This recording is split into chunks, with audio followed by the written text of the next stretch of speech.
The year is 1982. Olivia Newton-John is exhorting us all to get physical. J.R. Ewing is knee-deep in the cutthroat world of whatever Dallas is about. And Toei Animation drops a bomb on Japan called Future War 1908X, a 2-hour-long feature film that somehow manages to make the end of the world seem boring. I'm Mecha-May, this is Mew-Bot 5000, and today we're going to tell you about an anime so offensive its staff walked out in protest. So, what is the movie about? Well, it's about 45 minutes too long. But seriously, folks, it's about World War III. It's called Future War 1908X, which is one of those titles that probably look cool on paper but falls apart the instant anyone tries to say it out loud. It's an ultra-realistic cartoon, but not as realistic as the poster would have you believe, about Cold War saber rattling that almost ends the world. The producers went all out on this one, hiring famous fashion designers and whatnot to make everything look as real as possible. In fact, they went so all out, they went all in. To debt.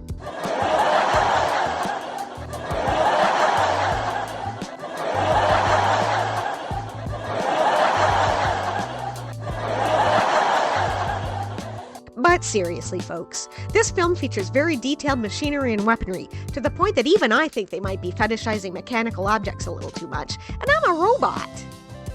The story follows a scientist named Wataru, who you know right off is the hero of the story, because he's the only Japanese guy. It begins as he and his astronaut girlfriend Laura, along with several other scientists, are in space testing out a missile defense laser called Space Ranger, that was designed by Laura's brother Bart. Afterwards, the three of them sit around talking about how much they hate war, which is a problem since they're all participants in the military-industrial complex. That's like working at Kellogg's, but you hate breakfast. Next, we see a British soldier who's in Germany with NATO meeting a Bavarian milkmaid, and then a Soviet pilot flies his jet into Japanese airspace. You know, the full spectrum of late Cold War activities.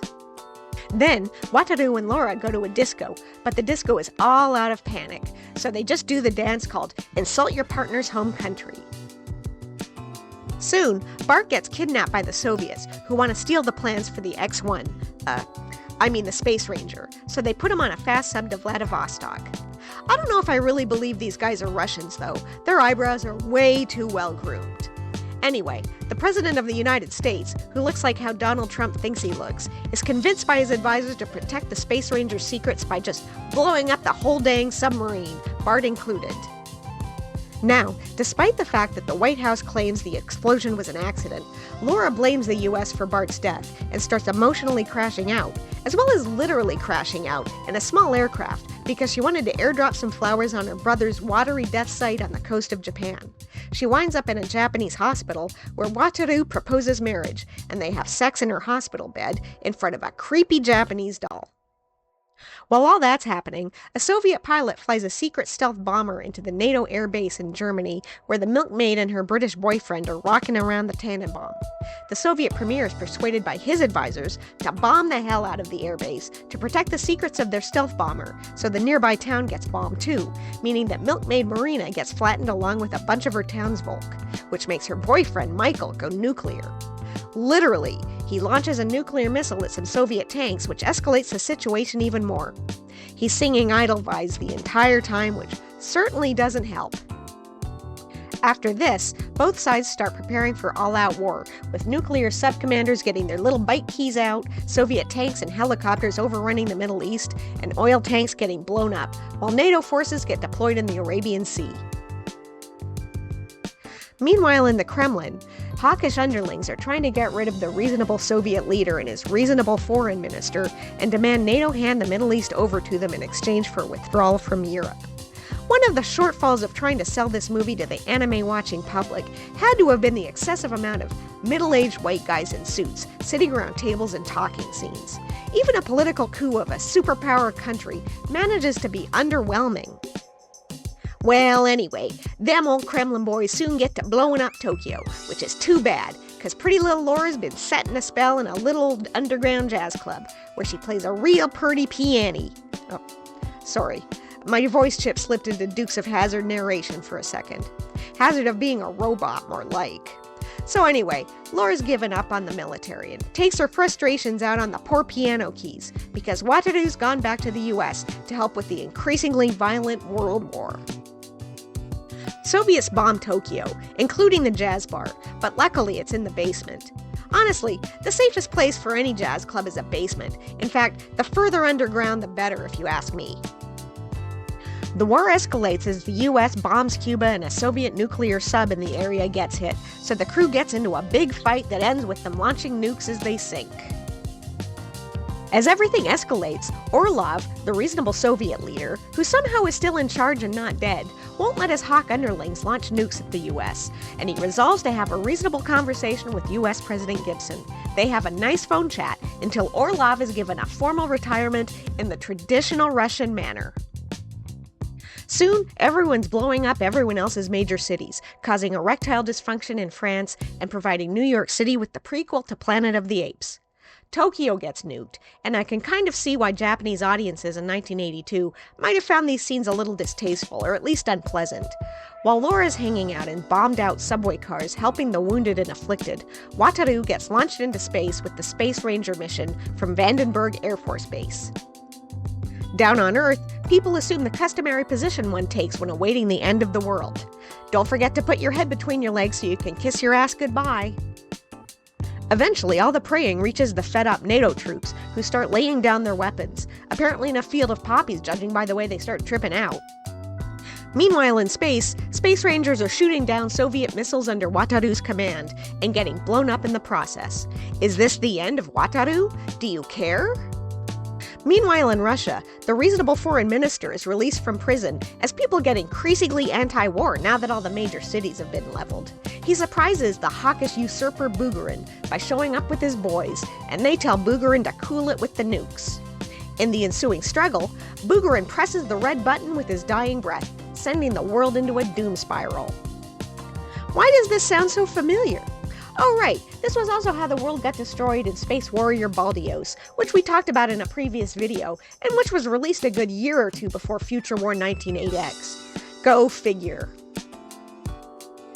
Anyway, the fiendish Bugarin has disabled Control-Z, so Russia's nukes get launched and the Space Ranger crafts have all been hit or destroyed, with the shuttle Wataru is in, having to return to Earth because of all the damage.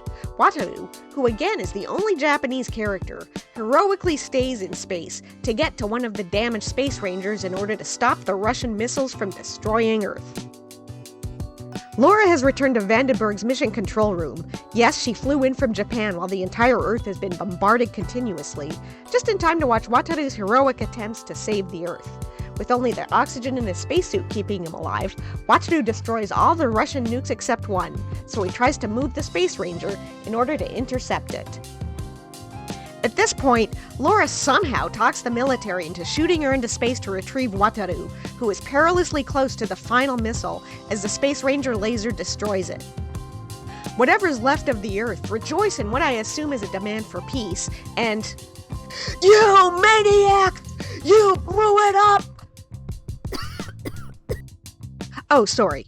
Anyway, the remnants of humanity all chant the same oddly confusing slogan, while back in space, Laura flies to Wataru's rescue in what has to be the quickest space launch in the history of the space program. And as the love theme to Future War 1908X swells on the soundtrack, Laura and Wataru flash back to their love, Wataru's tux, and Laura's wig as the movie comes to an end. So what exactly was the controversy about this film that made Toei's animators say hell nah? Let's back up to February 1981 for that, when Toei's animation union got a load of the film's production script, and the animators decided it made war look too cool. So they not only refused to work on it, they unleashed a weapon of mass destruction, the PTA. Now bear in mind, by the early 1980s, plenty of anime were out there making militarized combat look cool, so the original script for Future War must have been a real doozy to set the animators union off, to the point that Toei had to outsource the production. The film's director, Ryotoku Watanabe, had visions of making his own version of Guernica, so I guess if nothing else, this provides us all with a nice example of hubris in action. Because of all the public hubbub, the film was apparently reworked and retooled, presumably filing off all the sharp edges to make it more palatable for Japanese audiences at the time. I can't say the end result would have made me walk off my job, mainly because it's hard to walk off when you're asleep.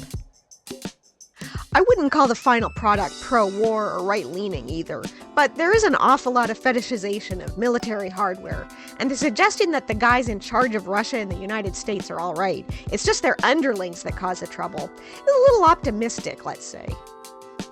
On the other hand, Ronald Reagan and Leonid Brezhnev were both pretty wacky, and even they managed to clear the very low bar of not blowing up the planet. I think the real problem with this movie is that it really puts the Cold in Cold War, and that's ultimately why I think it failed. There are some almost moving scenes of humanity turning to compassion in the face of destruction that could be compelling if the filmmakers didn't spend so much time on their hard-on for military hardware and space shuttles. Not kink-shaming, though. If you are having issues with insomnia, you can find various versions of this film on the dark web, including an official unsubbed version, a Greek dub, and an American dub that removes about half an hour and isn't really a dub. They just removed all the dialogue and replaced it with narration like The Creeping Terror. There's also a version with English subtitles, which are nice and clear, though they do read like something on a Chinese bootleg toy package. So, is this movie good? No. Would I recommend it to someone interested in late Cold War era fiction? Not really, though I guess it's a lot more pleasant than Threads at least. And that's the last you'll ever have to hear of Future War 1908X. If you've seen this yourself, let us know what you think. How does it rank in your list of favorite Cold War paranoia movies? Anyway, assuming whoever's in charge of Earth right now doesn't blow it up, we'll be seeing you soon to talk about another Japanese cartoon. Bye!